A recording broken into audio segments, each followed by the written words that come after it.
Very good afternoon, ladies and gentlemen. Thank you today for joining us at the ISS panel discussion titled The Modi-Biden Summit, Indo-US Defense Ties and the Future of India's Military Deterrent. This panel will discuss the Indo-US defense relationship in light of Modi's visit to the US and its impact on the bilateral relationship, India's defense capability buildup, and the long-term implications for India's indigenous defense industrial ecosystem. Today, we are delighted to have with us the following guest speakers: Mr. Pranay Kotastani, Deputy Director, Takshashila Institution, India; Dr. Rajeshwari Pillai Rajagopalan, Director, Center for Security, Strategy and Technology, Observer Research Foundation, New Delhi; and Air Marshal M. Matheshwaran, Chairman and President, the Peninsula Foundation, Chennai. The session will be chaired by Dr. Yogesh Joshi, Research Fellow, Institute of Southeast Asian Studies, NUS. Today's session will be live streamed on the ISS Facebook page. I shall now invite Dr. Joshi to commence the panel discussion. Dr. Yogesh, please. Thanks, Tanuj, for making my job easier.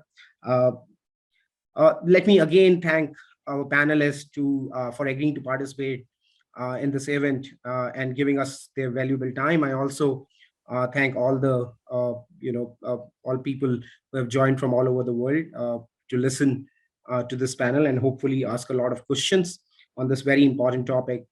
So the Indo-US defense relationship is a very interesting aspect of India's foreign policy, but also at a very interesting threshold. I remember reading Salig Harrison in 1990 calling the Indo-US relationship as dialogue of the deaf. Today, more or less, it's the dialogue on defense, because unlike, even when we have seen a lot of diplomatic, whether it comes to diplomatic or economic aspects, we have seen a lots of ups and downs. The defense relationship has been the steadiest component of the Indo-US relationship. And that has kind of vectored into three different directions. One is the increasing inventory of US weapons in Indian military. 19 billion to $20 billion of sale in last 15 to 20 years, from nearly zero at around 1990s. The second is the increasing military cooperation focused on interoperability, but also sharing the larger strategic and picture of the region, and which largely goes into unfolds into elements like military exercises, high-level dialogues, and the four foundational agreements which we have signed.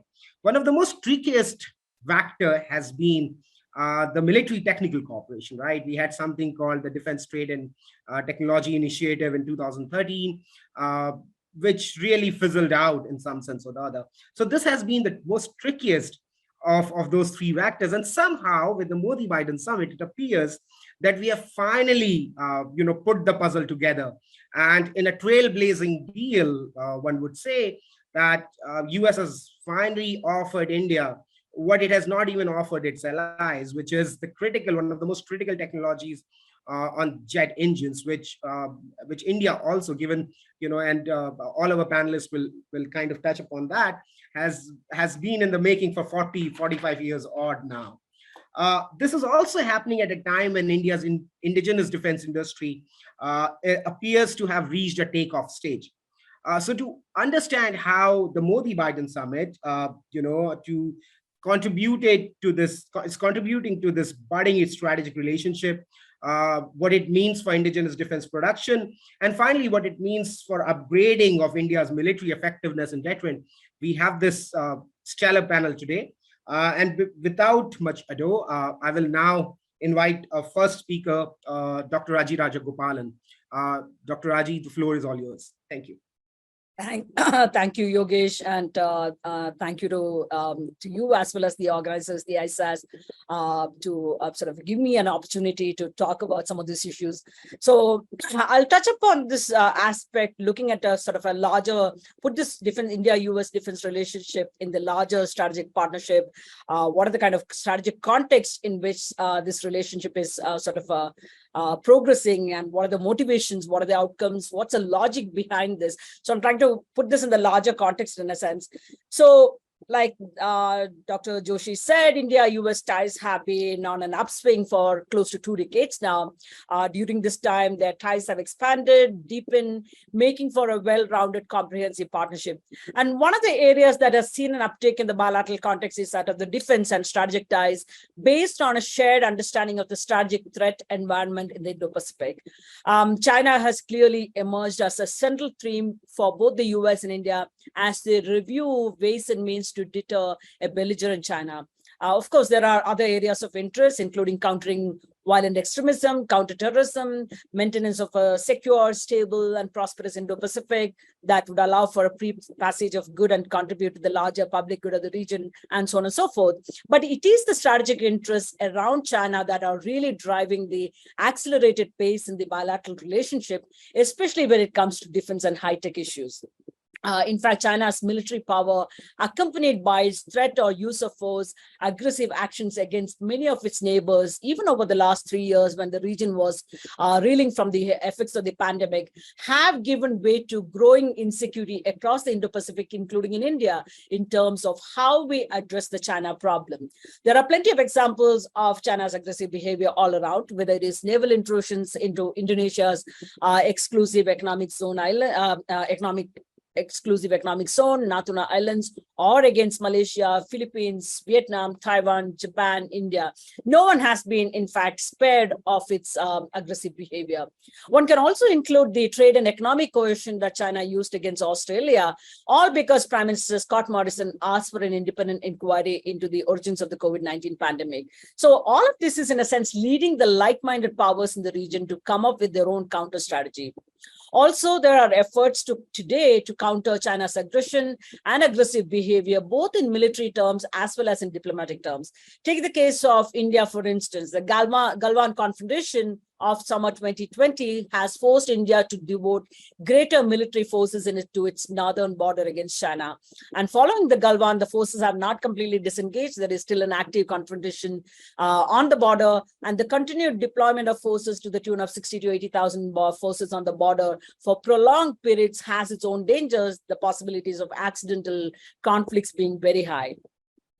Besides, even as China continues the mantra that its rise is peaceful, it has gone about militarizing every territorial and sovereignty dispute, whether it is the India-China border and territorial disputes or the South China Sea, which have all led to further worsening of the overall regional strategic dynamics.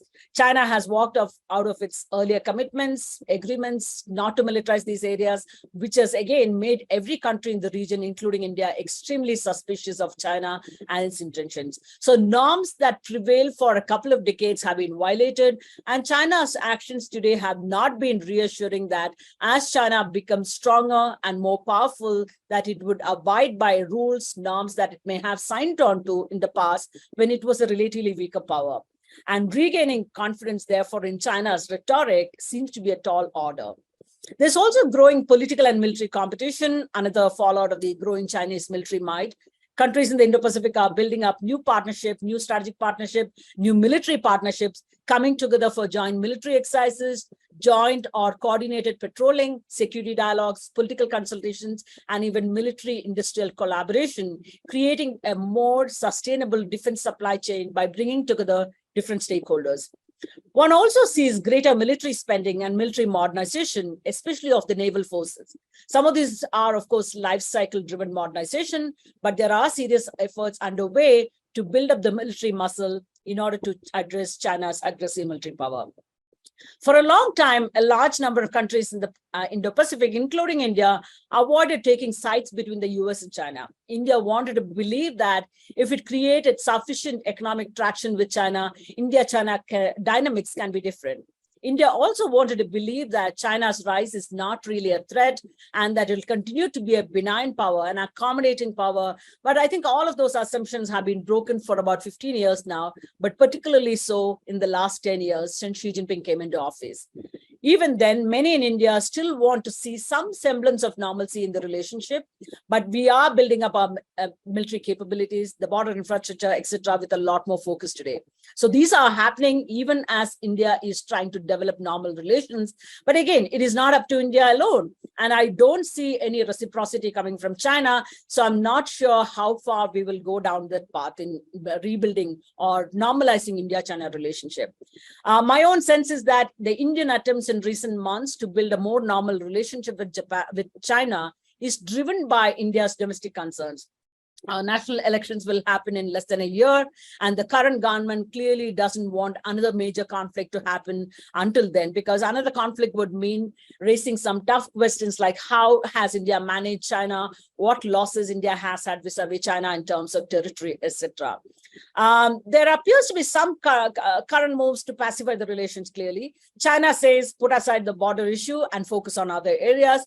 India has said no for 2 years, but now there is some movement apparently. It is again unclear where this will go, but as I said, there are some domestic political reasons for New Delhi to reach some sort of an accommodation with China in the immediate future, in the immediate time.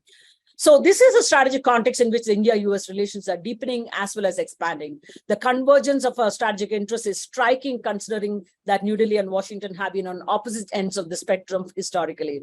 Where we are in terms of our alignment of interests did not happen overnight, of course. It has been building up. I would look at the India-US nuclear deal signed in 2005 and say that that has had a transforming effect, pushing open the envelope in terms of the possibilities between the two countries. Democracy and shared values are often touted as cementing factors, but I think that has serious limitations. Therefore, it is the strategic interest and the strategic and structural changes taking place in the Indo-Pacific and beyond that are driving the relationship to greater heights. In this regard, seeing India as a strong power that is capable of defending itself remains a key underlying goal for the US. This goal, therefore, underplays the role that Russia plays in making India a strong military power. But many have argued that if India has to be weaned away from Russia in the defense sector, its strategic partners in the West, including the United States, need to make some politically conscious and tough decisions and allow for transfer of technology in the defense arena.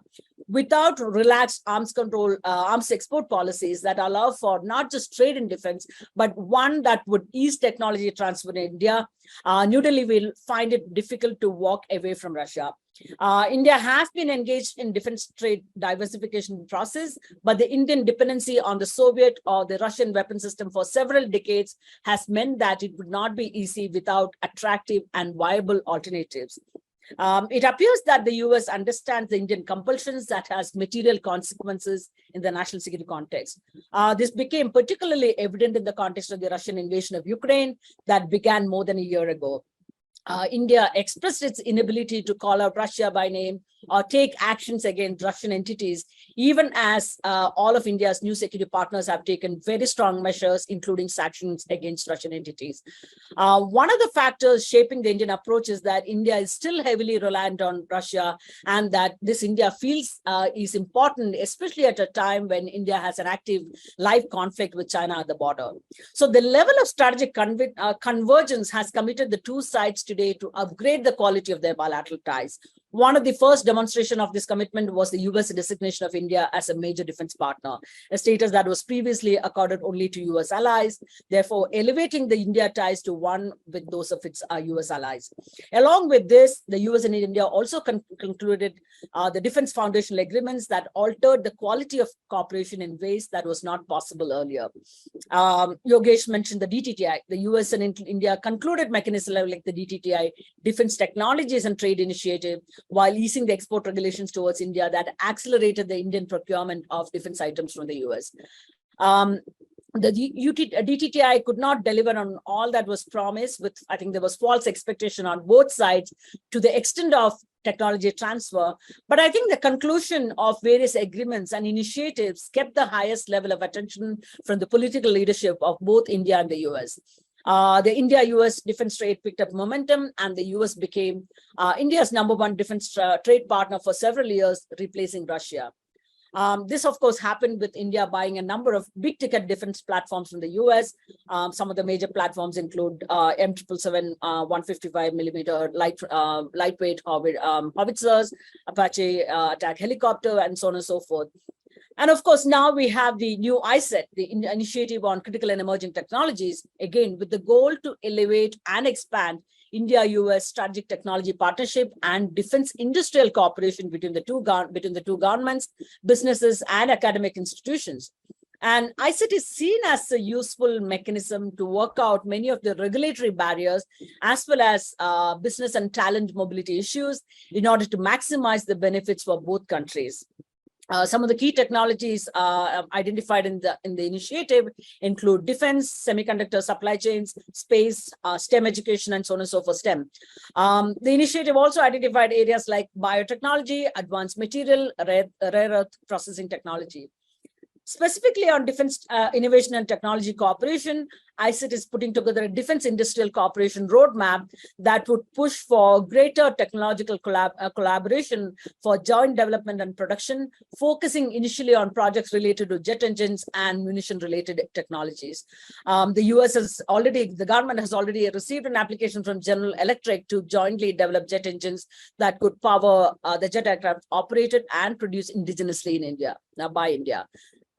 So considering India's general weakness in this regard, jet engine and so on and so forth, I think this will be a remarkable area for cooperation. The limited point I want to conclude with is that while the ISET is the most recent of these mechanisms, it's not taking place in a vacuum. Rather, it is a function of the changing balance of power in the Indo-Pacific and beyond, reflecting both sides' concern over China's emergence as a regional and global power. Just as the US-India civil nuclear agreement of 2005 was concluded in order to elevate the bilateral relationship, the ISET is also designed to boost bilateral strategic ties by promoting and strengthening India's defense and technology sector in a number of ways, including joint development and production. What we need to do what it delivers. We need to see what it delivers, but that we have not given up on each other. Two governments have not given up each other because the DTTI did not work out is a good indication of the political determination in both countries. Given the China factor in India's national security calculations, India seemed to have begun to at least shun some of its old hesitations in embracing the United States, at least in areas where it maximizes India's benefits. But again, it should also be remembered that old habits die hard. India still wants to be a bridging power, and it wants to play a larger global role.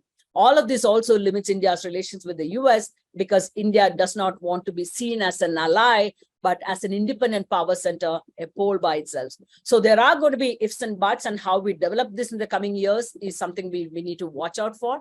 But we are at an exciting phase in the India-US relationship. So if something like the US-India nuclear agreement of 2005 could alter the nature of overall relationship between the two countries, ISET has that potential, but it is too early to conclude as to how that would pan out in terms of building up the different ties between the two countries, but also building up the Indian defense base, manufacturing base, and so on and so forth. Let me stop here, and I'll be happy to hear your thoughts and comments. Thank you.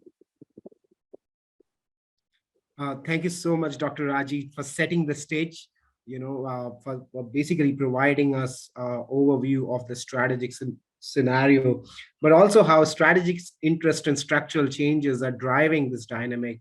And then so far they remain the same. We will also see this dynamic only intensifying.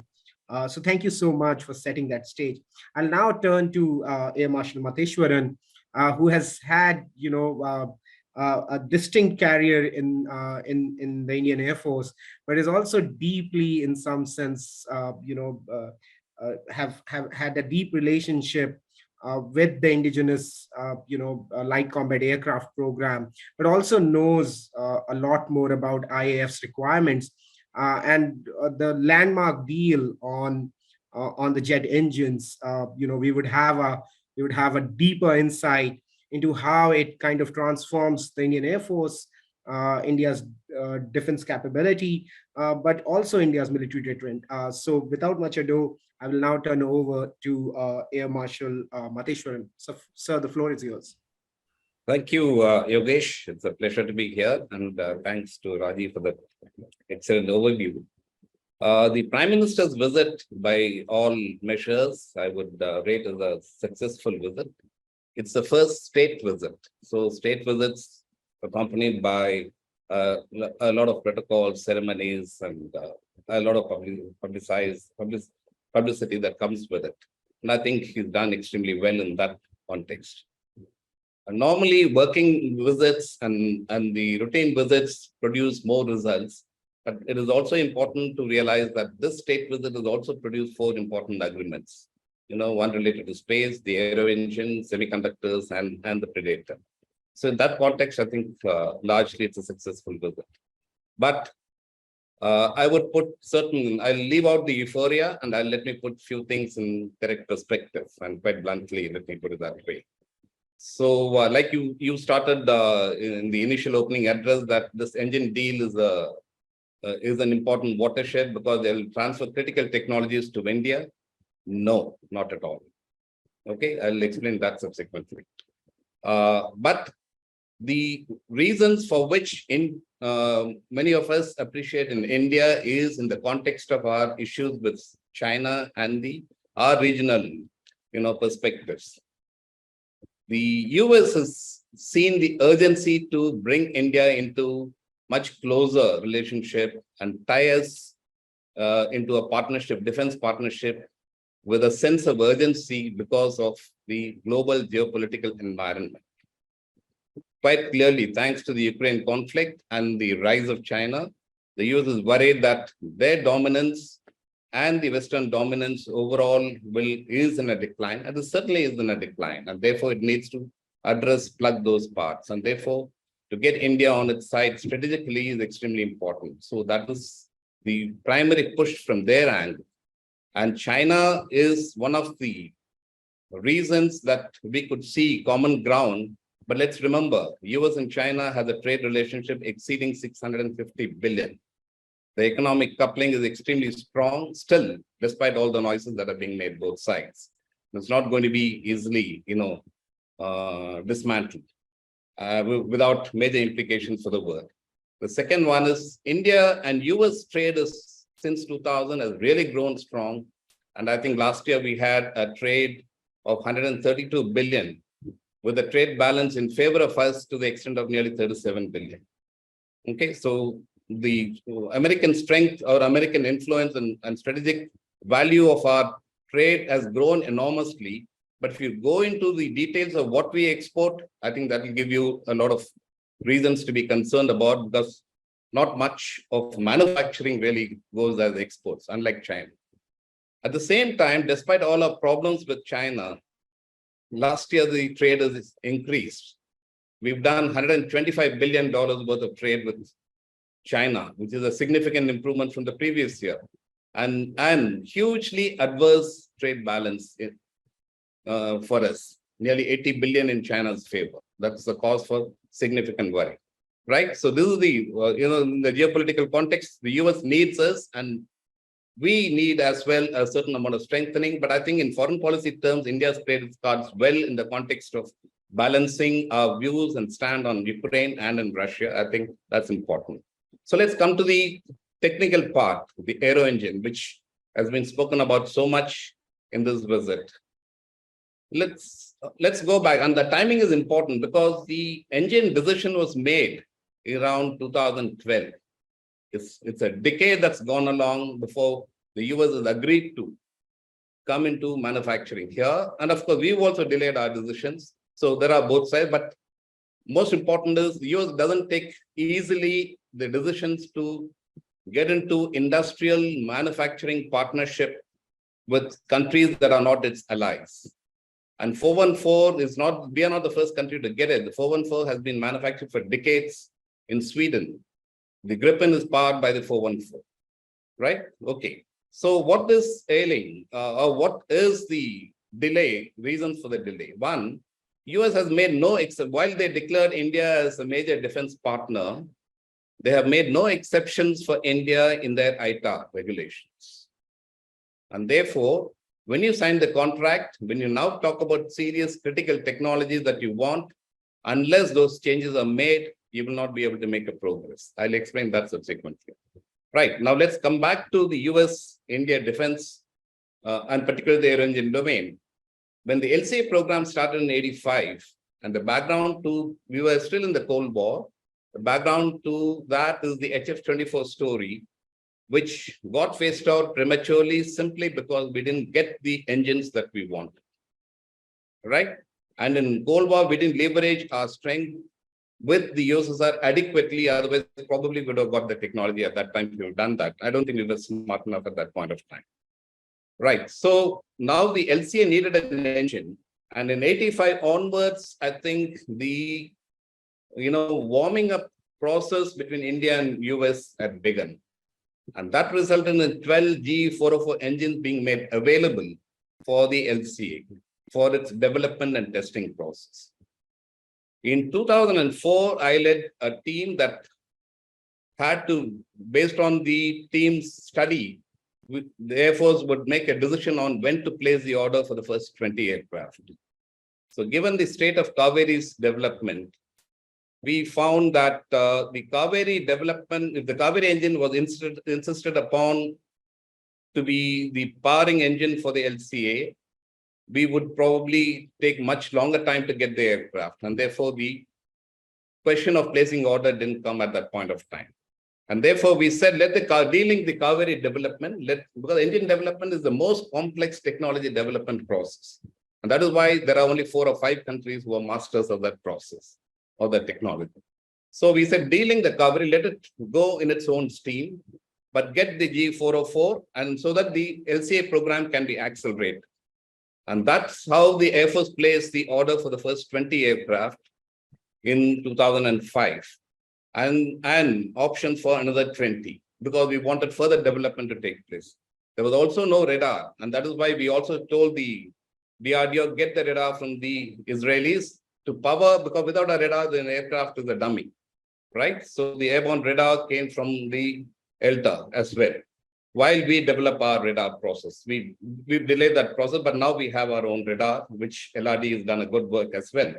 So this is the LCA part, but engine power is extremely important.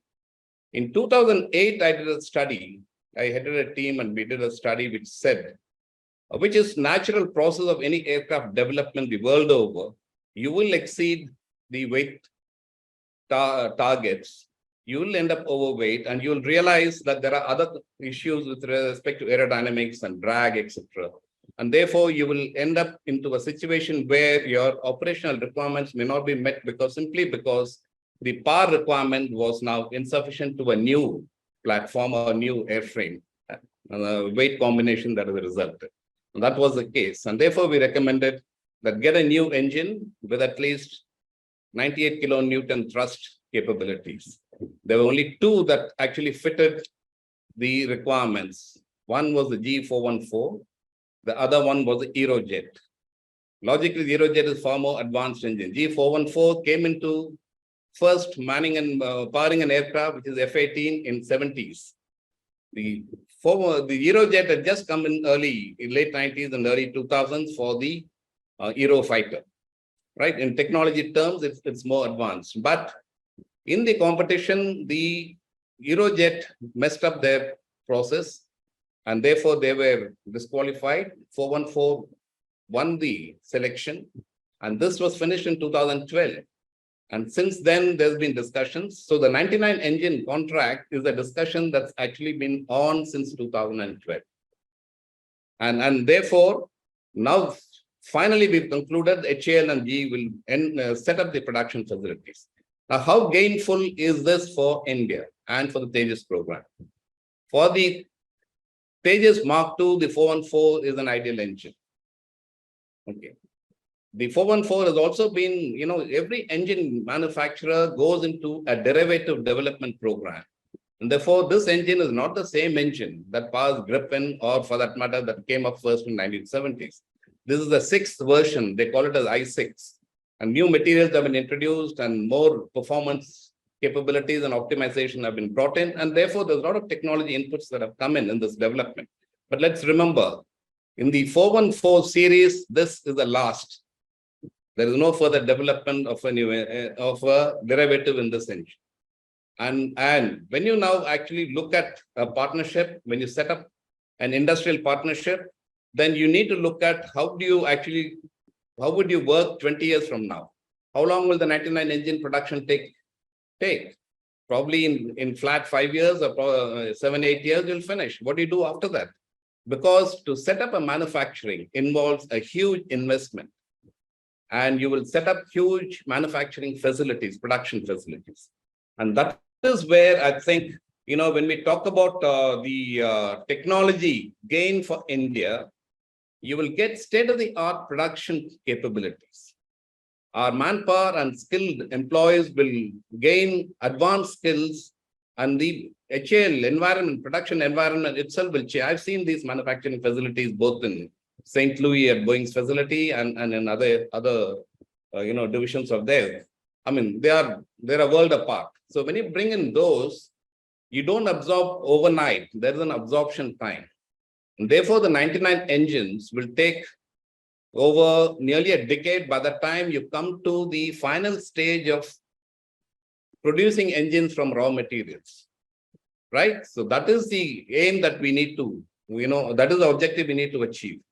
But you will get in the process advanced welding technologies, advanced composite material, technologies, advanced laser drilling capabilities, advanced fabrication of, turbine blades, and nozzle technologies, specialized coating, patterns. All that is, and with the artificial intelligence environment, you get very advanced capabilities if you leverage and demand what you want. These are production technologies. These are not banned. And when a industry now sets up a production capability with advanced production capabilities, and you produce, let's say, this contract over the next 8 years, there is something called technology diffusion that takes place.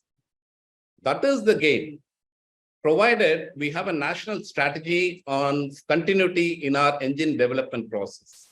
Let me put this very bluntly. As far as aero engine design technology goes, no country in the world is going to give you that.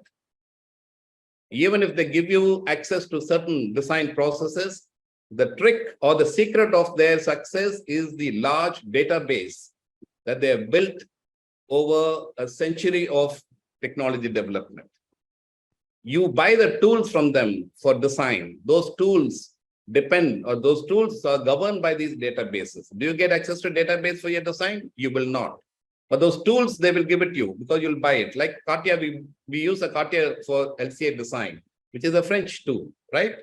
Unless you have a large database, which will come through a repeated technology development, design and testing process over many decades, unless you build that database, which we have in Kaveri engine, we have a sizable database right now, right? But materials, the engine is very complex. It involves multiple superalloys, multiple materials, the optimization of thermodynamic cycles, that experience, all that matters a lot. So that is something that will be governed by your ability to absorb advanced technologies, how quickly absorb, and then how you actually strategize in that absorption to now leapfrog or to create your own, design and production capabilities. This needs a national strategy. If you go in and analyze carefully what China has done, this is what China has done. And that is why the Americans are so worried and frightened about the Chinese leapfrogging in technology domains. Have we done that? Unfortunately, we haven't done that very successfully. We've done well in some areas. For example, single crystal blade technology was given. We got it through the Su-30 contract. If we've absorbed it, we should be producing single crystal blade technology, right? So there are many factors that are complex in this technology process that will happen. So finally, let me put it in a nutshell. What does this contract finally look like? It's a good contract. Like I said, a state-of-the-art production capabilities will come and HAL will get transformed. Bangalore division will get transformed significantly. We need to also work on increasing the efficiency of our workforce. In the aerospace industry domain, our efficiencies we have a labor cost advantage and many other advantages, but all that gets neutralized by our inefficiency in terms of our aerospace workforce efficiency is 5 times worse than what is there in Boeing or in General Electric, right? That nullifies your cost advantage. And we need to work on that as well. They're all policy related issues. There are too many complex policies that get involved in that process. Second, 99 engine is not enough. Tejas Mark II, as it goes through its development process, it will run into a production run of at least 200 aircraft. Plus, the deck-based deck-based fighter program that the Navy wants, a twin-engine program. Tejas Mark II for the Air Force, a single engine. The twin-engine fighter program is more or less a similar development. It will use the same engines. So if the Navy wants 50 or 60 aircraft, that's about 120 engines, right? So you're actually looking at the follow-on development and continuation of the production run to a run of at least 300 engine productions. That's a 20-year, 15-year time frame, right? And that is the opportunity. I spoke about technology diffusion. I spoke about various other factors of learning and skill developments. That is where our research must work on its own. Nobody is going to give you design technologies. But that can come when in 2004, when we started the MMRCA discussion with the Americans, I said, unless you have a strong defense industrial partnership, the strategic partnership is meaningless because it's not going anywhere. DTTI proved that. And therefore, this is the first one that's happening. So if this moves along, then you can actually work, say, 10 years down the line. When you say that we want to co-design and co-develop a new engine for the AMCA, that's where the real gain comes for the country. And you need a risk-sharing partnership because that engine should be marketed globally. You go into global supply chain. And that is where a lot of gain will take place. But that planning has to be there from now. You have to convince the Americans to part with that kind of a process. Okay, so this is a huge strategic process. I think I've taken a lot of time. I think I'll stop here so that we can have much more discussions on this area subsequently. But the engine contract, in a nutshell, is a good contract. It's a good starting point. It's better late than never. But I think we need to do our homework on how we need to leverage and take advantage of all that. Thank you. Thank you so much for that elaboration on what the deal really means. And I really take that point on production, tools, and that doesn't mean that technologies, particularly design technologies, are being shared. But the most important point, which comes out of this last presentation by M. Marshall Mateshwaran, is that even if United States is ready to diffuse, is India ready to adapt? I think that adaptation of the diffusion process is something which is much more related to a lot of internal capability and internal energy to convert this opportunity into real gain in the long term. So thank you again, A. Marshall, for providing that view. And we will now move to our final speaker of today, Pranay Potesthane. So Pranay is works on the intersection of market economies and strategic technologies, and this is really interesting because this is the time when a lot of private sector enterprises are moving into India's defense sector. So where are we with this deal in the backdrop on the defense manufacturing ecosystem in the larger market economy of India's strategic technologies market space? So over to Pranay. Pranay, floor is all yours. Hi, everyone. So I'll start with the bottom line upfront. I think the way I see it is that we are, from a private sector point of view in strategic technologies, we are moving away from a classic technology transfer model towards more of a co-production model. And I think that is the good big sign from this summit. Now, just to go back, you started, Yogesh, by saying this was not by modifying Salig Harrison's code. I will say it is not even a dialogue on defense, it is a dialogue on technology now primarily. And I would say, like, 5-6 years ago, no serious policy analyst would have thought that an Indian PM's official state visit to the US would headline concrete actions on, high-tech areas such as semiconductors, telecom, space, etc. But here we are, right? So that was the primary lead up in a lot of these things. And like you said, in a lot of these areas, the private sector has an important role, right? So it's important to consider that view. Now, going ahead, I just want to do 3 things. So one, I'll try to state the problem from a private sector defense startup point of view. Second, I'll discuss what this summit does in resolving or managing some of these problems. And third, we'll talk about what is left to be done after this. Right? So first, I'll just state the problem. And I think from my perspective, the problem is that private sector defense companies face a trilemma when they are operating in any defense environment. That the trilemma is of investment, having Indian IP, and the market peculiarities. These are the 3 factors. I'll explain them. So market peculiarities are that this is by definition a monopsony, in the sense that there's only one buyer domestically, right, which is your own government. So for a private player, it is always difficult to only service this one player until and unless they have the option to export and export in large numbers. Otherwise, they're always dependent. The government sets the pace, which is set by so many other criteria that no private player can actually invest a lot of money in that. So that is one. The second one, as I said, investment, right? So again, the concern is for any deep tech startup in India today, it is you will get much better valuation if you if you raise money from the US, from Silicon Valley, etc. And whereas if you raise money in India, you're not going to get high valuations, and also that ecosystem you need of investors in these hardware and deep tech areas is quite small in India. So you are not going to get the kind of money that a software firm will get. So this is the second challenge. The third one is also about retaining Indian intellectual property, right? So again, if firms think that the returns to having an Indian intellectual property are very low, then they are not going to be investing in deep R&D, or they are going to just take this IP to the US or other places, right? So this is like a trilemma. You have to meet all these 3 goals for a private sector. So this is the problem. Now coming to what this summit does in this regard.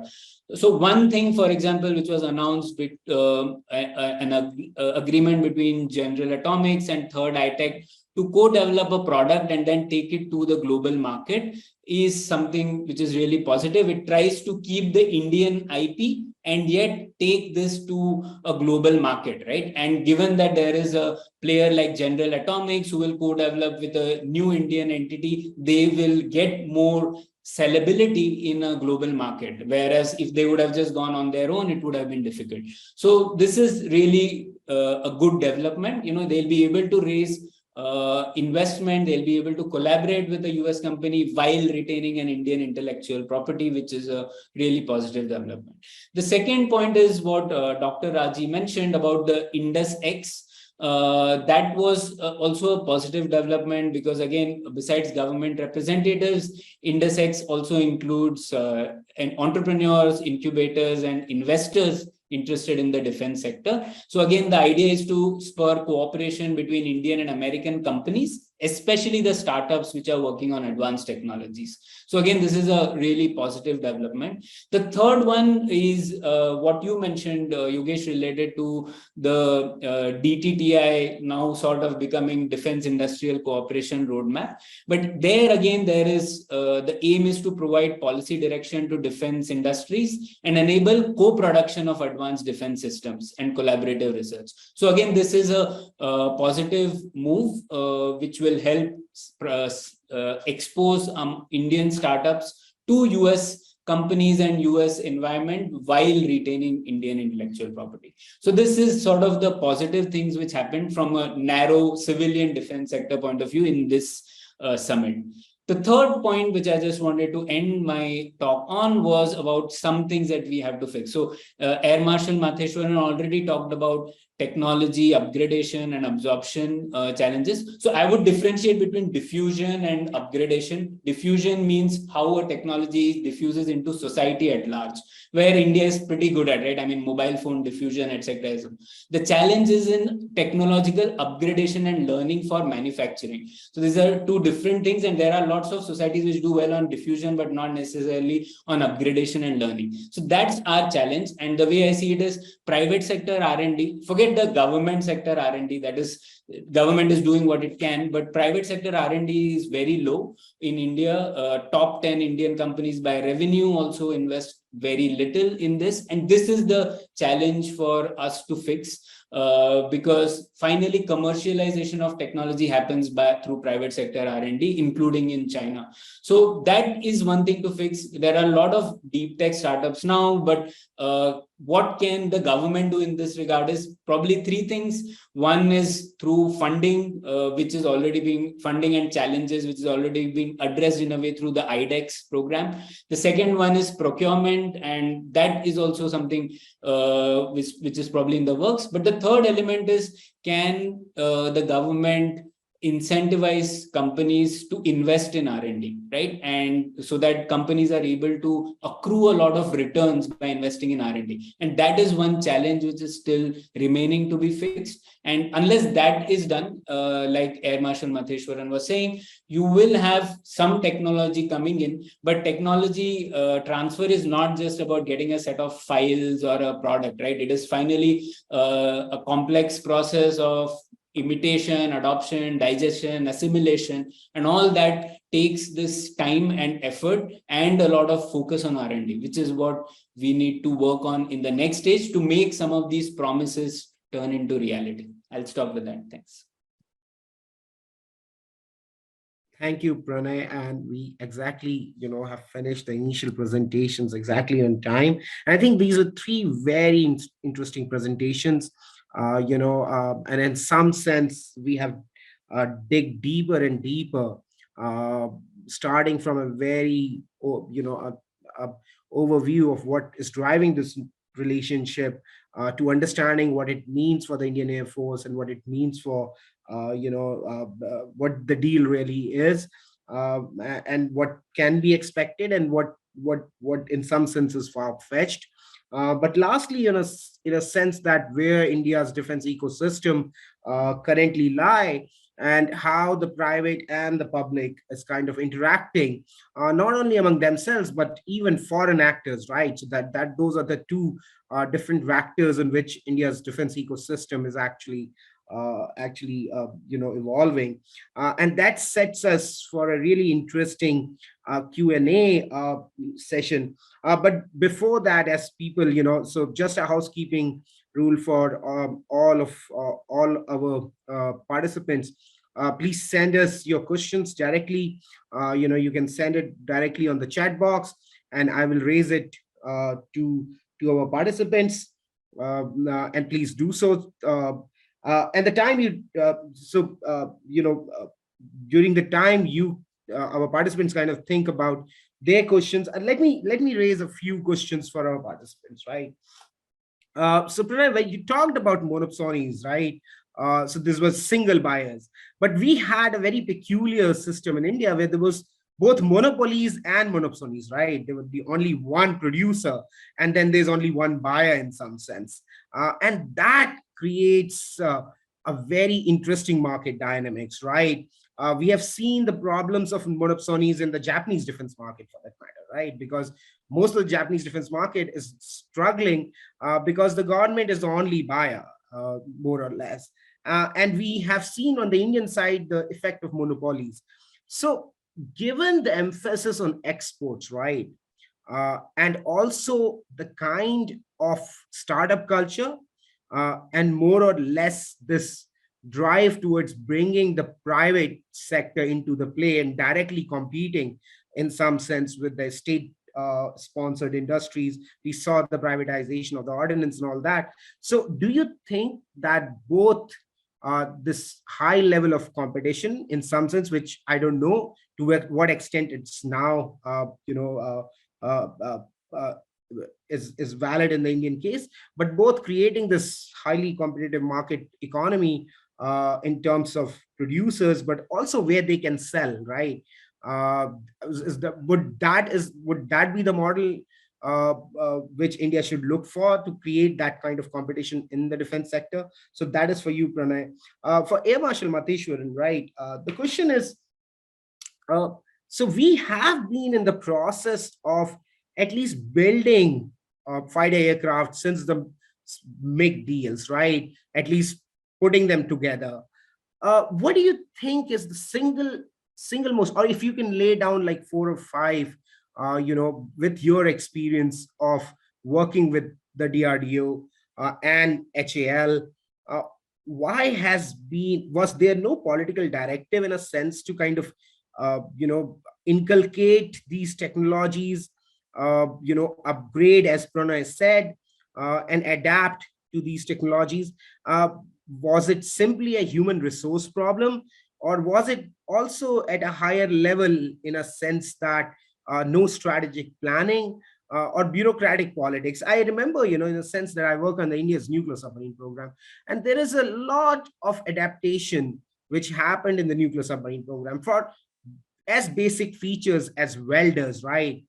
From design in the Naval Design Bureau, and also the L&T, the kind of work L&T does in the shipbuilding center in Vizag today, which was initially only possible due to Russian help.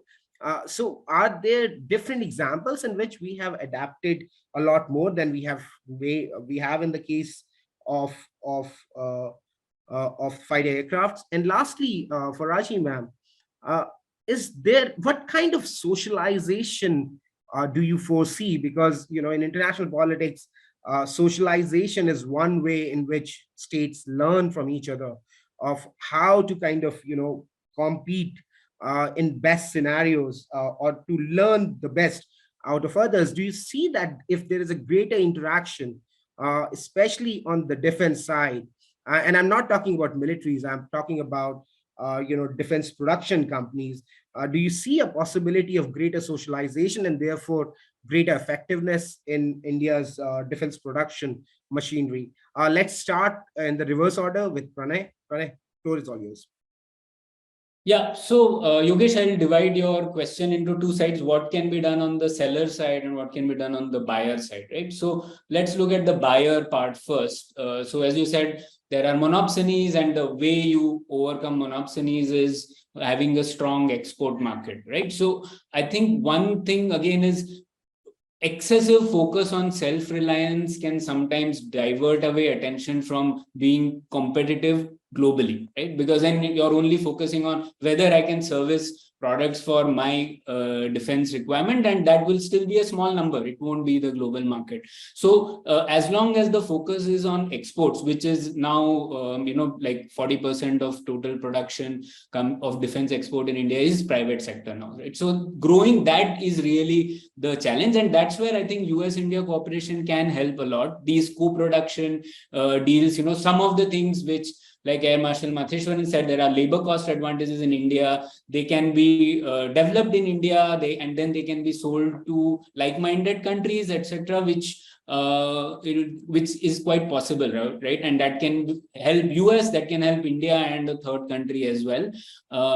So that is really a goal that we should chase, of not just being focused on self-reliance narrowly, but can our startups export globally, and what is to be done to increase their competitiveness in that sense. So that is on the buyer side, right? Now, on the seller side, I think for me it is sort of clear that India cannot be whatever Atmanirbhar or Atma Shakti without a large private sector involvement in defense manufacturing and designing. So that is something to really look at, and all competition in that is positive competition. A classic example of that is space, right? So you would have thought, we have a great success of a government entity in space, largely a success, and you would say that why do you need private sector companies? But even the government realized that, and the space policy 2023, etc., opens up a lot of avenues for private sector companies, and you can see the energy in that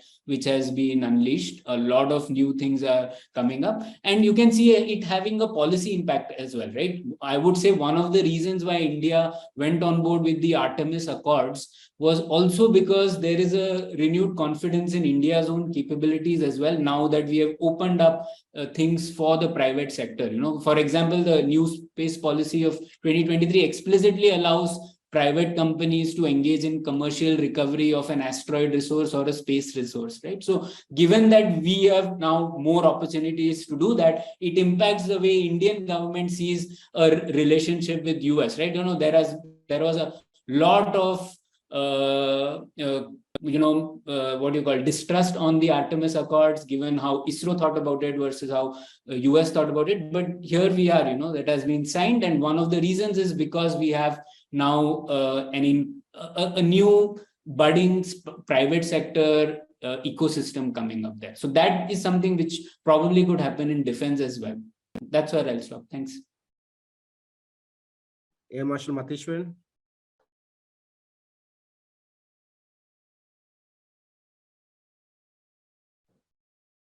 I was muted. Okay.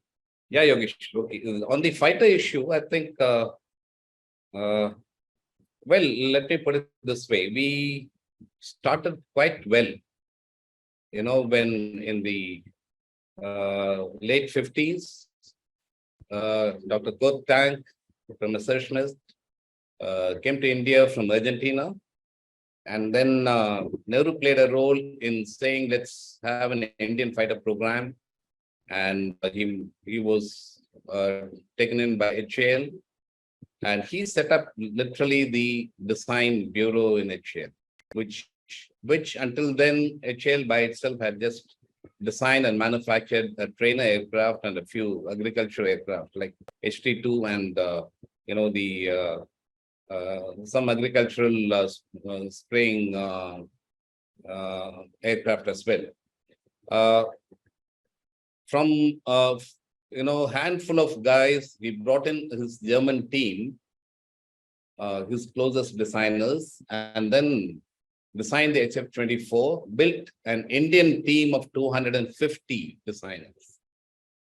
Okay, and in flat, starting off from, you know, scratch in 1957, by 1961, the wooden prototype glider model flew, and thereafter the flight testing started a year later, and the series production started in 1968.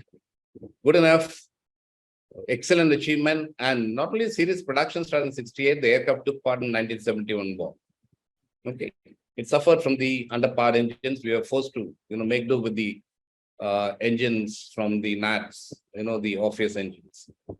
Well, but what did we do? You see, in aviation or any technology domain, derivative strategy is extremely important.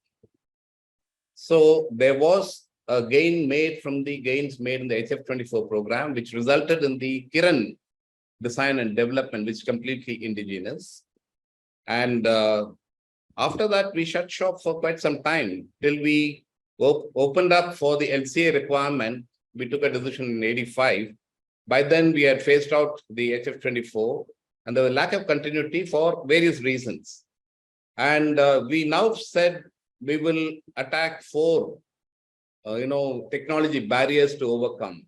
One is the composite technologies, the other one fly-by-wire, our own design of an unstable platform, the airborne radar, and the engine, Kaveri engine. Okay, very, very ambitious task. And guess what? They said we will, first flight will take place from 85 in 1992 to 94 timeframe. Impossible. But we had put that, you know, objectives.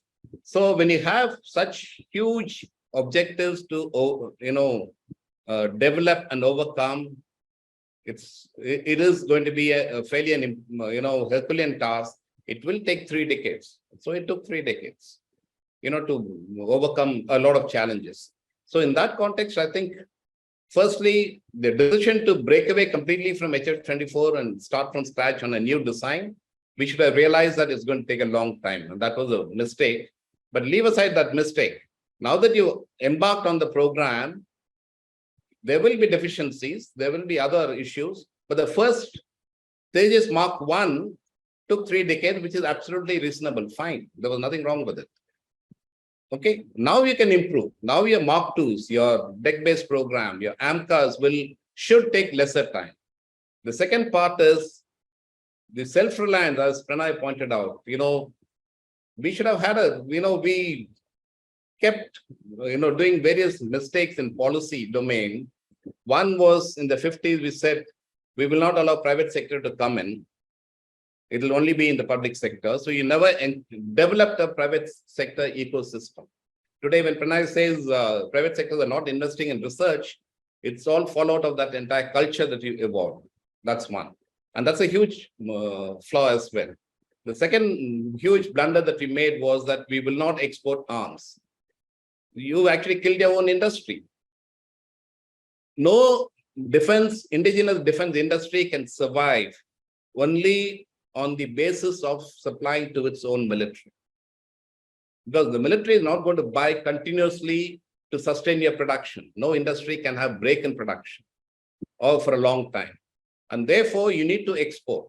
If you study the French strategic model, and this is exactly what was defined and strategized in the late 1940s and early 50s, while still taking loans and grants from the US, the French quietly worked on addressing all their requirements, because the overall strategic objective was military industry was seen as an important element of national economy, because it addresses education, it develops skill levels, it provides employment at the highest levels of technology. And when you export, it's a huge money spinner. And the French objective of the Fifth Republic was by 1960s, early 60s, they should export to 100 countries, which they achieved. So India looked at defense industry as a drain. Even today, we tend to look at it that way. We need to change that process.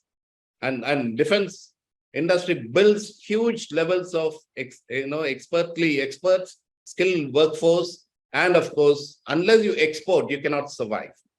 And the country policy in supporting particularly the MSME sector should be able to enable that support. Then the ecosystem will develop. When you don't export, and export is finally, you must move on to critical items. So when you talk about self-reliance, you need to specify what are the critical areas that we need to ensure that it is not negotiable. We need to invest, research, and get that capability. Just like, nuclear capability, it's not non-negotiable, right? So similarly, in certain critical materials, in aero engines, in weapon sensors, in aircraft design capability, ship design capability, we need to define those areas. All the peripherals that come in with it, which are easily available at a lower cost across the global market, go ahead and get it. So today, if you look at the Tejas, it is still 60% import dependent. But we have tie-ups with those countries. The engine is from the US, the radars from Israel. Quite a few weapons are imported, but we are developing our weapons and we are integrating into it. All the integration work has been done by us. That is a significant capability, right? Gradually, you need to substitute the critical areas. A radar will be substituted by the LRD radar soon in the Mark II and the subsequent series. And that is an important critical area you've addressed. But when you start breaking down even a radar, and when the components go into it, how much import dependent are you? That's where the semiconductor agreement comes into play, right? We may develop algorithms, we may design our chips, but if you don't have a manufacturing capability, that supply chain is again a vulnerability that you have. So you need to define what are your critical areas, and that must be strategized as an area that must be addressed at the national level through a national strategy, and you must maintain continuity irrespective of which government comes there. Unfortunately, that's been our problem over the last 50 years. So I think we should learn there and then move into that particular direction. The other part is in the context of, for example, I think Professor Rajam Mohan has pointed out in space in Artemis, we have the ISRO has significant collaboration with all space countries.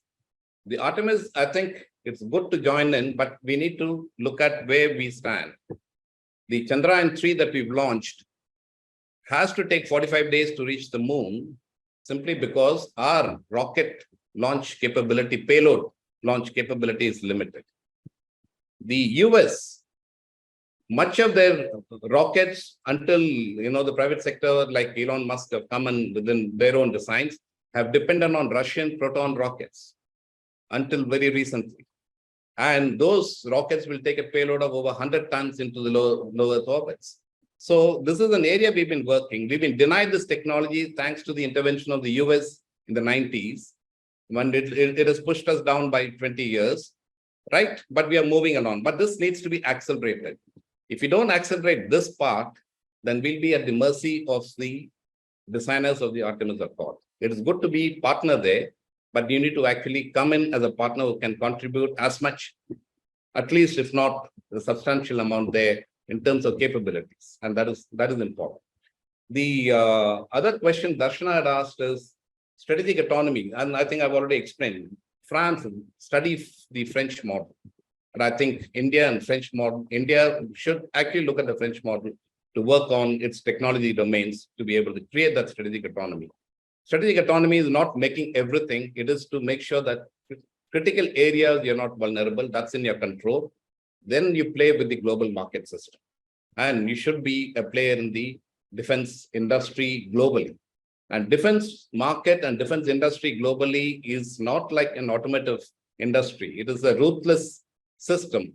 The established players will not let you come in easily. You have to break it. You have to break into them. That's only possible through collaborations, joint ventures, but more importantly, through standards, through cost advantage, reliability, and trust. Okay, I'll stop here. Thank you. Thank you so much. Thank you so much for that elaboration on some of the questions which I asked, but also on the questions which have been asked so far. Dr. Raji, so just my comment on the socialization part of it. Would we be better off socializing with American firms and American defense industry than we have been with the Soviets, so to say? But also, if you could address, some of the questions which have already been asked, Darshana's question on strategic autonomy, if you want to take on Professor Mohan's question, but that's largely to Pranay. So, just Yeah. so take the questions and then I will go to Pranay and then to Air Marshal Mateshwaran. Yeah. Okay, thanks. Thanks for the question. No, I think India has made a lot of efforts in highlighting some of the benefits of India's strategic and defense partnership, those engagement with the US. But I think we still need to leverage to maximize our benefits. There is still some distance to travel. And I think this comes from a couple of different aspects. One is HAL as a partner will create some limitations. So it really matters a lot in terms of who the Indian defense partners are. If it is HAL, there are going to be inhibitions, not just with the US, but others as well have had difficulties. So why not look at the possibilities of bringing in the Tatas and the Mahindras, L&T and others to contribute as the Indian partner. And I think that is going to change the game. HAL, DRDO again the DRDO itself has to be made more accountable for it to deliver even in a joint partnership and so on and so forth. So I think that's going to be, because the US government cannot make the industry part with the best state-of-the-art technology. The US government can only make certain recommendations in terms of tech transfer and so on and so forth. But it is up to the industry to see how they address the TOT, technology transfer. And there it really matters who the Indian security technology partners are, so I think that makes a lot of difference in terms of how you're able to leverage and benefit from that. But there is also the whole point about military-industrial collaboration, Air Marshal earlier said, is key. Strategic partnership is meaningless. I would go to the extent of saying that without a strategic partnership, military-industrial collaboration is not going to happen. These things do not happen in a vacuum. So there is greater alignment of forces. That has to be the strategic, that strategic alignment has to be the foundation on which you can build on the military-industrial collaboration and so on and so forth. But today, when you look at it, there is greater alignment of interest when it comes to China. Vis-a-vis China, yes. but that's about it. We are not with the US or other new security partners on most global security issues.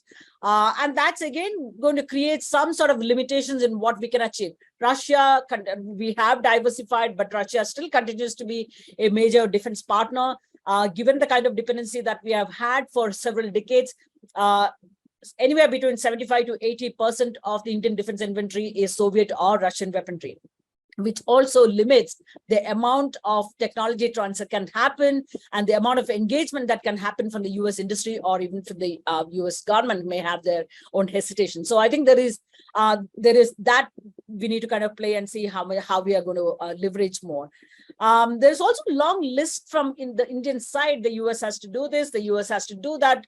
But what is it? It's always all of this relationship. Every single relationship is based on certain amount of quid pro quo. There is going to be some amount of compromising each other, aligning with each other's security interests. So what is it that India is doing that is making, because you can't just say that US needs India in managing China threat. That is really not the case. The US really doesn't need India to manage China problem. The US can manage on its own or along with its other security partners. But if you look at all of the major security alignments, security agreements that have come about, look at the Japan-Australia defense agreement, or look at the Japan-UK defense agreement. Those are all very solid partnerships, solid agreements that have been put into place because rest, they're all looking at whatever we will move at the pace of India's comfort, whatever India is comfortable with, we will move at that pace. So others are going to build their own security partnerships and in how they deal with China and so on and so forth. They really don't need the US or other security partners don't really need need India to manage the Indo-Pacific or even China problem. But so there are questions that we need to ask in terms of what is that we are, how we can contribute, what is that we are willing to give when it comes to, from their perspective or from their strategic interest perspective, what is that India? I'm not saying that we need to get completely involved in the Taiwan conflict or so on and so forth, but I think there are issues that we can still look at just below that particular threshold and contribute to their interests as well. On some of the other questions, one of the first questions, I think I put an answer there in terms of the questions about China and why the Chinese assertiveness and so on and so forth. My simple point is India would have preferred, India's preferred strategy would have always been to sit on the fence, not to choose sides between US and China. But Galwan happened, Doklam happened first in 2017, Galwan, one after the other things have been happening. And it has actually pushed India to the wall. Finally, India is having to make a clear strategic choice between the two. And China has gone about making adversaries out of everybody. If China can make an adversary out of countries like Sweden, that's really saying something about its ability. And all for Sweden, because when it comes to the case of Sweden, it was because they made a wrong decision, quote unquote, with regard to the telecom service provider. They did not choose Huawei. That was their problem, and that therefore they made. So the way China has also made adversaries all around the Indo-Pacific and beyond. It says a lot about, and that comes from essentially the fact that it is an insecure. It's a growing power. It's a rising power, but it's not there yet. It's not a major. It's not a great power yet. It has aspiration, and it is going to get there. But I think most of the rising powers also show a lot of impatience, and they are the most, they all want to sit at the high table and dictate to the world how the world order should look like, how the world should be run, and so on and so forth. So that impatience and insecurity that comes along with it is what is going to, is creating the problem in terms. India and US, we have not been on the same page. We have not met eye to eye on a number of different occasions, including the recent Indian position on Russia's invasion of Ukraine. Here again, I am not entirely in agreement with the Indian position that I think we should have taken. One of the justification is that we are still so reliant on Russian platforms, different platforms, and at a time when India is caught up in on a live border conflict with China, we can't afford to piss off the Russians, essentially saying that. But the fact is that I think India should also have taken this from address this from a position of strength to say that, can Russia afford to lose India as a friend? Or can Russia afford to lose Indian defense market, whatever limited market that it is? Can Russia afford to do that? I think we could have played the card of a strong power that is actually still continues to buy defense platforms and systems from Russia. But we have had a very different stand. So in a sense, I'm not entirely. In terms of India strategically, yeah, what does it finally mean? I'm not entirely sure, but I think so far, this the US or the Quad partners, all of them have shown reasonable amount of understanding. They have been sensitive to India since India's compulsions and so on and so forth. But I'm not sure that that's something that we can take it for granted, that they will always remain understanding of India's position, India's compulsions and so on and so forth. At some point, I believe that there will be an expiry date. I don't know when it's going to happen, but I think so sometime or the other, it is going to, that patience is going to run out. And at that stage, essentially to say that India cannot put all its foot on every different camps. And that's really going to, because if you're going to put your foot on every different camp, you're not going to have any friends. We think that we are being multi-aligned, we are creating friendship with everybody, but we are becoming non-dependent to every single partner. Russians don't think we are their friends, we are their partners. Russians think we are gone to the other camp completely. The US and others may have their own concerns about when we do a military exercise with Russia. So nobody is sure of where India stands. But we think that we are creating friendships with everybody, we are a partner to everybody. That is not really the case. So I think that is really something that we need to seriously think about. Your question, I think to me, it seems like a pretty quite simple question to answer. As late CDS General Rawat said, China has become the #1 national security threat. If that is your threat, who are those countries? Which are those countries who are going to stand by me? Is Russia going to stand by me when I have to manage a China problem? Is the US going to be there with me when I'm on to manage China problem? Who are the other partners? France is going to be there with me. Are they going to be with me?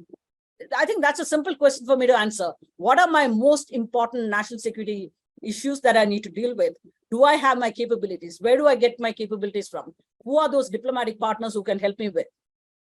Who are those intelligence partners who can give me most sensitive information on the Chinese military movements? I think these are some of the basic things that I need to answer.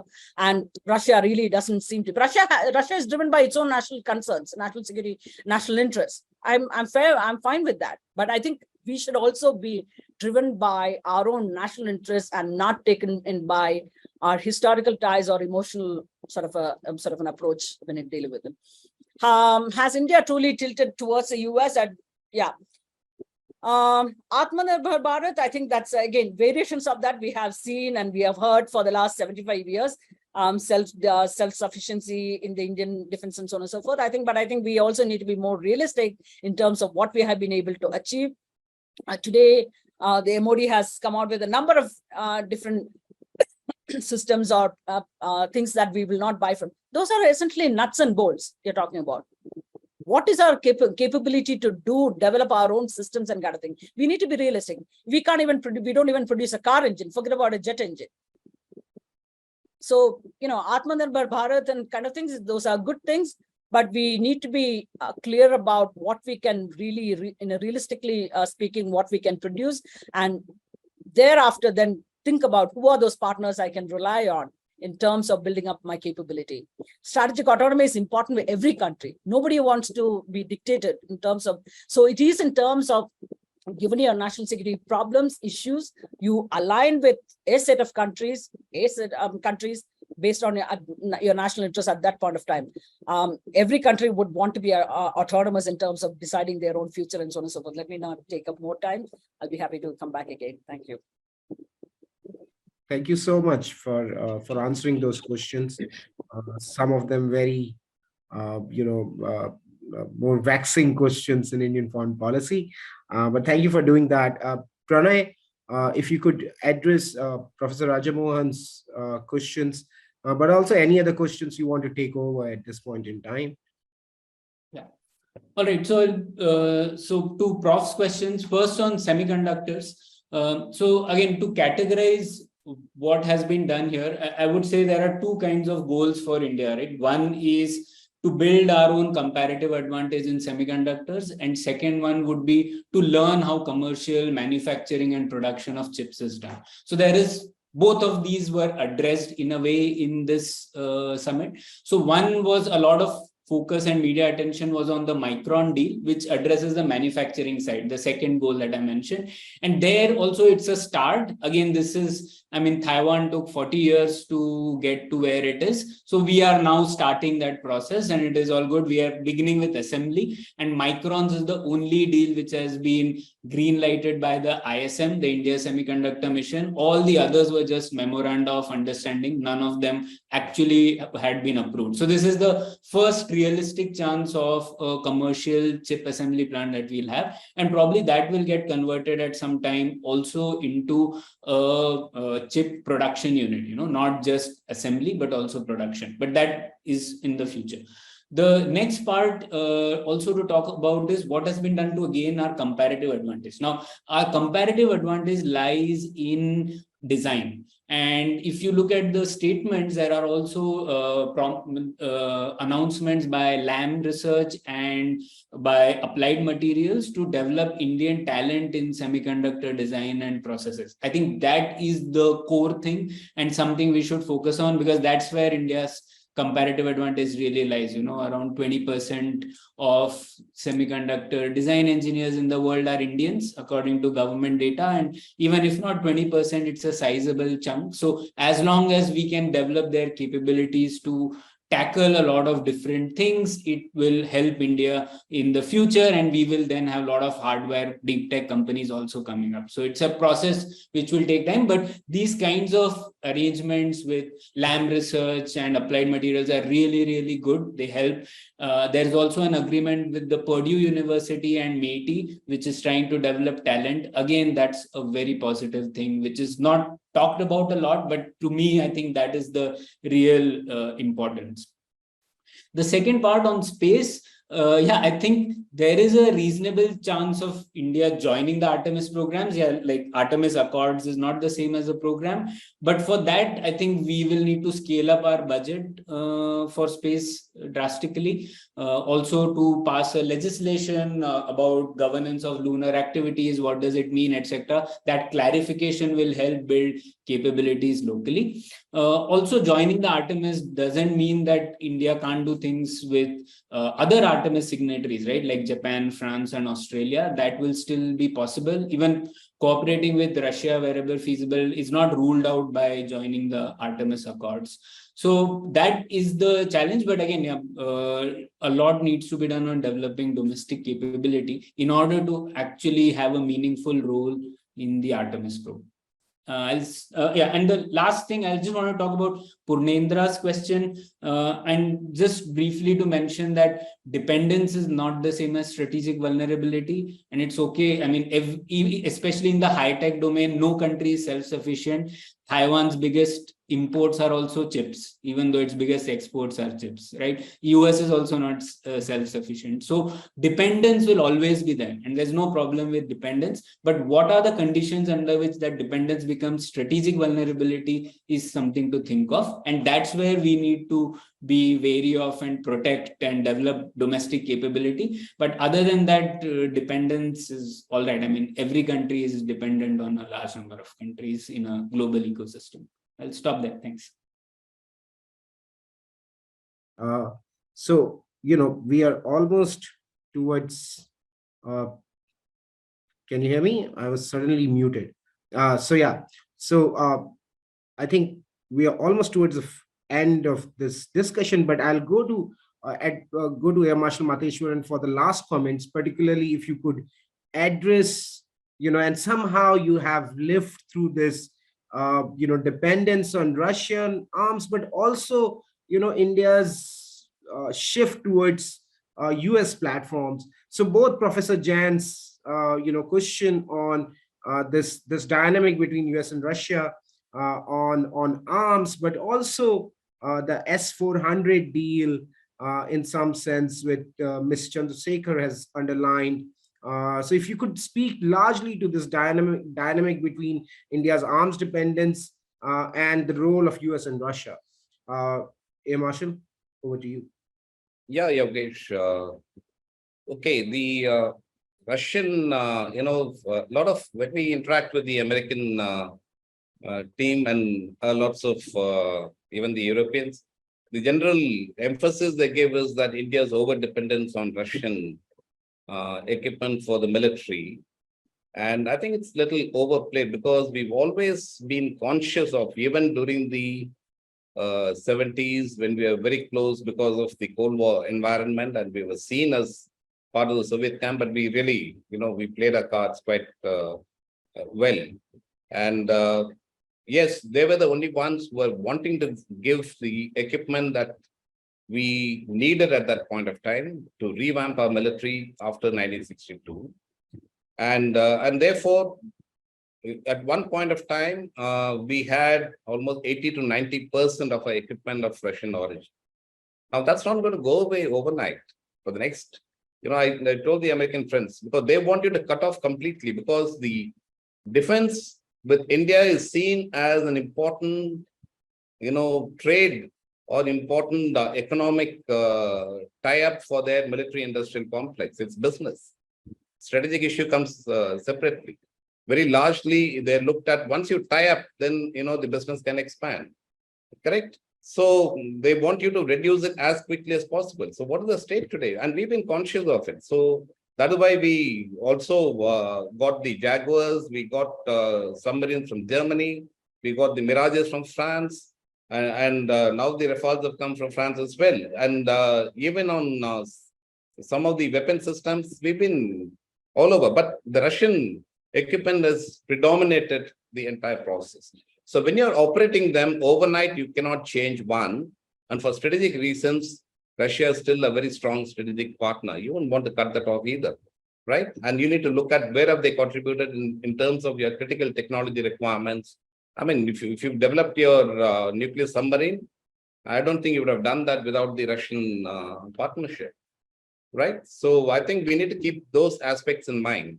So when you now look at the dependence today, there is a conscious reduction and diversification that's going on.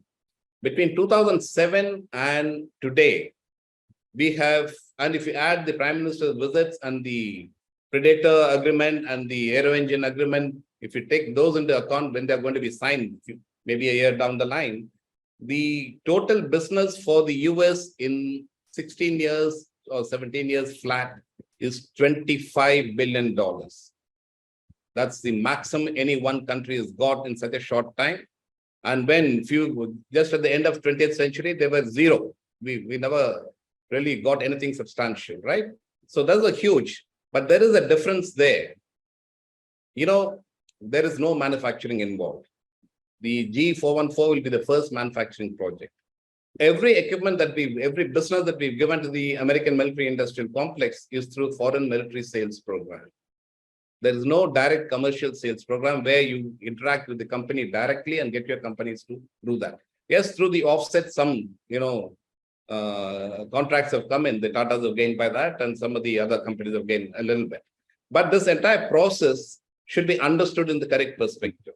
So today, we are consciously diversifying significantly with the overall strategic interest in mind. And that's where the Atmanirbhar comes into play. I think the Atmanirbhar must be understood correctly, because no more is there a self-reliance as a major focus. The idea is to get manufacturing here and get into global supply chain. And therefore, the joint ventures, collaboration, license production, all of that, it matters and they are beneficial. We need to look at it. So today, the Russian dependence is down to 45%. Or about between 45 and 60. Import is down to 45. The dependence is down to 60%, right? It will take another 20 years minimum to reduce that to, let's say, a manageable 30-35%. Whether you want to do it or not is a different issue. The other thing is that dependency is not a problem. The critical areas dependency is a problem, vulnerability.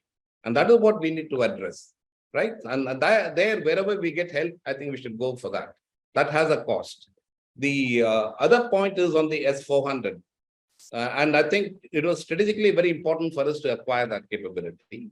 There was no other missile system that can match its capability.